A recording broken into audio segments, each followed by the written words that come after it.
साथियों नमस्कार। दैनिक वेतनभोगी कर्मचारियों को 4,000 रुपये श्रम सम्मान राशि दिए जाने से संबंधित और राष्ट्रीय स्वास्थ्य मिशन के अंतर्गत काम करने वाले जो अनियमित कर्मचारी हैं उनको कलेक्टर दर पर वेतन दिए जाने से संबंधित दो महत्वपूर्ण जानकारी प्राप्त हो रही है। साथियों वीडियो में अंत तक आप जरूर बने रहिए और वीडियो को पूरा जरूर देखें, स्किप करके ना देखें, आपसे निवेदन रहेगा। तो साथियों दोनों जानकारी प्राप्त हो रही है। पहले आपको जानकारी दे देते हैं दैनिक वेतनभोगी कर्मचारियों के संबंध में। संचालनालय कृषि के अंतर्गत जो दैनिक वेतनभोगी कर्मचारी हैं उनके द्वारा एक पत्र प्रेषित किया गया है रामविचार नेताम के लिए, और उनसे निवेदन किया गया है कि जो संचालनालय कृषि के अंतर्गत दैनिक वेतनभोगी कर्मचारी कार्यरत हैं, जो कई वर्षों से अपनी सेवाएं विभाग में दे रहे हैं, उनको आज दिनांक तक 4,000 रुपये की श्रम सम्मान राशि का लाभ नहीं मिला है, जबकि शासन की ओर से विभाग को 12 करोड़ रुपए का जो बजट है वह आवंटित किया गया है। ऐसे में अगर जो श्रम सम्मान राशि है वह कर्मचारियों को नहीं मिलती है तो बजट भी साल खत्म होने के साथ ही या जो साल का अंतिम महीना रहता है मार्च अप्रैल, उसमें ये राशि लैप्स होने की संभावना है। ऐसे में कहीं ना कहीं नुकसान जो है कर्मचारियों का ही है। तो निवेदन किया गया है कि जो कर्मचारी हैं उनको 4,000 रुपये की श्रम सम्मान राशि का भुगतान किया जाए। सभी कर्मचारी इस राशि के लिए पात्र भी हैं। इस पत्र के माध्यम से ये भी निवेदन किया गया है कि बाकी जो विभाग हैं दूसरे, उनमें शुरू से ही 4,000 रुपये की श्रम सम्मान राशि दैनिक वेतनभोगी कर्मचारियों को दी जा रही है, लेकिन इस विभाग के अंतर्गत जो कर्मचारी काम कर रहे हैं उनको इस राशि का लाभ अभी तक नहीं मिला है। साथ ही जो पत्र जारी किया गया है आपका 10/3/2024 की डेट में पत्र जारी किया गया है। माननीय रामविचार नेताम जी, कृषि विकास एवं किसान कल्याण विभाग छत्तीसगढ़ शासन के लिए पत्र जारी किया गया है। पत्र में बताया गया है कि श्रम सम्मान निधि की राशि प्रदान करने के संबंध में संदर्भ इसमें है अवर सचिव वित्त विभाग छत्तीसगढ़ शासन। इसमें बताया गया है कि शासन के द्वारा दैनिक और मासिक वेतन पर काम करने वाले कर्मचारियों को 4,000 रुपये मासिक की दर से श्रम सम्मान राशि दिए जाने का निर्णय लिया गया है। तो इसमें जो संचालनालय कृषि के अंतर्गत राज्य और जिला विकास खंड में दैनिक वेतन और कलेक्टर दर पर जो कर्मचारी हैं विभिन्न शाखाओं में कंप्यूटर ऑपरेटर और भृत्य के पद पर कई वर्षों से काम कर रहे हैं और शासन के द्वारा घोषित श्रम सम्मान राशि के जो योजना है उसका जो राशि है 4,000, इन सभी कर्मचारियों को दैनिक और मासिक वेतन पर काम करने वाले कर्मचारियों को मिलना है। ये सभी कर्मचारी इसके लिए पात्र हैं।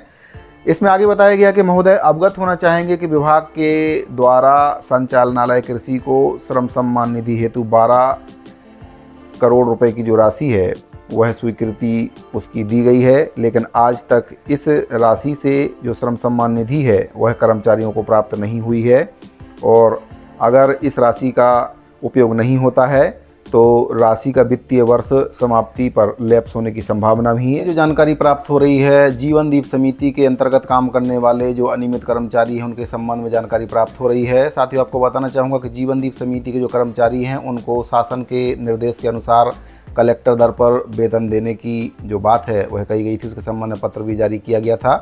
तो छत्तीसगढ़ संयुक्त अनियमित कर्मचारी महासंघ के जो प्रदेश अध्यक्ष हैं रवि गढ़पाले जी के द्वारा सूचना का अधिकार के तहत जानकारी चाहिए गई है। कोंडागांव जिले के लिए जानकारी चाहिए गई कि जो स्वास्थ्य विभाग के अंतर्गत कर्मचारी कार्यरत हैं उनको अभी तक इस राशि का लाभ मिला है या नहीं मिला है, कितने लोगों को इसका लाभ मिला है। तो जिले के अंतर्गत जो कलेक्टर के माध्यम से पत्र जारी किया गया है आप देख सकते हैं स्क्रीन पर। इसमें बताया गया है कि सूचना का अधिकार 2005 के तहत रवि गढ़पाले जी के द्वारा जानकारी चाहिए गई है। तो जो एक पत्र मुख्य चिकित्सा एवं स्वास्थ्य अधिकारी की ओर से जारी किया गया उसमें क्या कुछ बताया गया है। यह पत्र आपका जारी किया गया है 12/2/2024 को। प्रति है सिविल सर्जन सह मुख्य अस्पताल अधीक्षक जिला चिकित्सालय कोंडागांव, समस्त खंड चिकित्सा अधिकारी कोंडागांव, फरसगांव, माकड़ी, केसकाल, विश्रामपुरी। तो इसमें विषय है जीवनदीप समिति के अंतर्गत काम करने वाले जो कर्मचारी हैं उनको कलेक्टर दर से भुगतान किए जाने के संबंध में।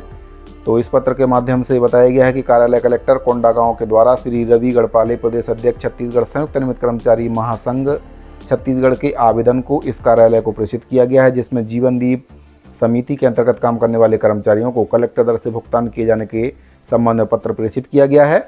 इसमें बताया गया है कि विदित हो कि संचालक स्वास्थ्य सेवाएं छत्तीसगढ़ के पत्र क्रमांक दिनांक 27/4/2022 के द्वारा जीवनदीप समिति के अंतर्गत काम करने वाले कर्मचारियों को कलेक्टर दर से भुगतान किए जाने के संबंध में पत्र कार्यालय को प्राप्त हुआ था। जिसे उक्त पत्र के तारतम्य नियमानुसार कार्रवाई हेतु कार्यालयीन पत्र क्रमांक दिनांक 4/8/2022 के तहत दिशा निर्देश जारी किए गए हैं।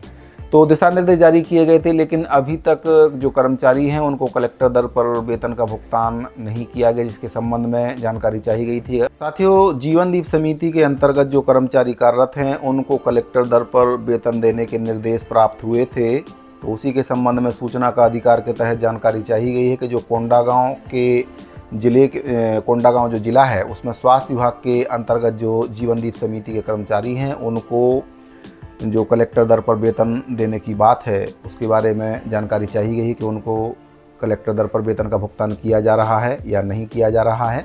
तो कोंडागांव कलेक्टर के द्वारा सूचना के अधिकार के तहत जानकारी उपलब्ध कराई गई है। साथ ही मुख्य चिकित्सा एवं स्वास्थ्य अधिकारी के द्वारा भी पत्र जारी करके सभी जो विकासखंड अधिकारी हैं, ब्लॉक मेडिकल ऑफिसर हैं, उनको पत्र प्रेषित किया गया है और सिविल सर्जन के लिए भी पत्र प्रेषित किया गया है और जानकारी देने के लिए कहा गया है।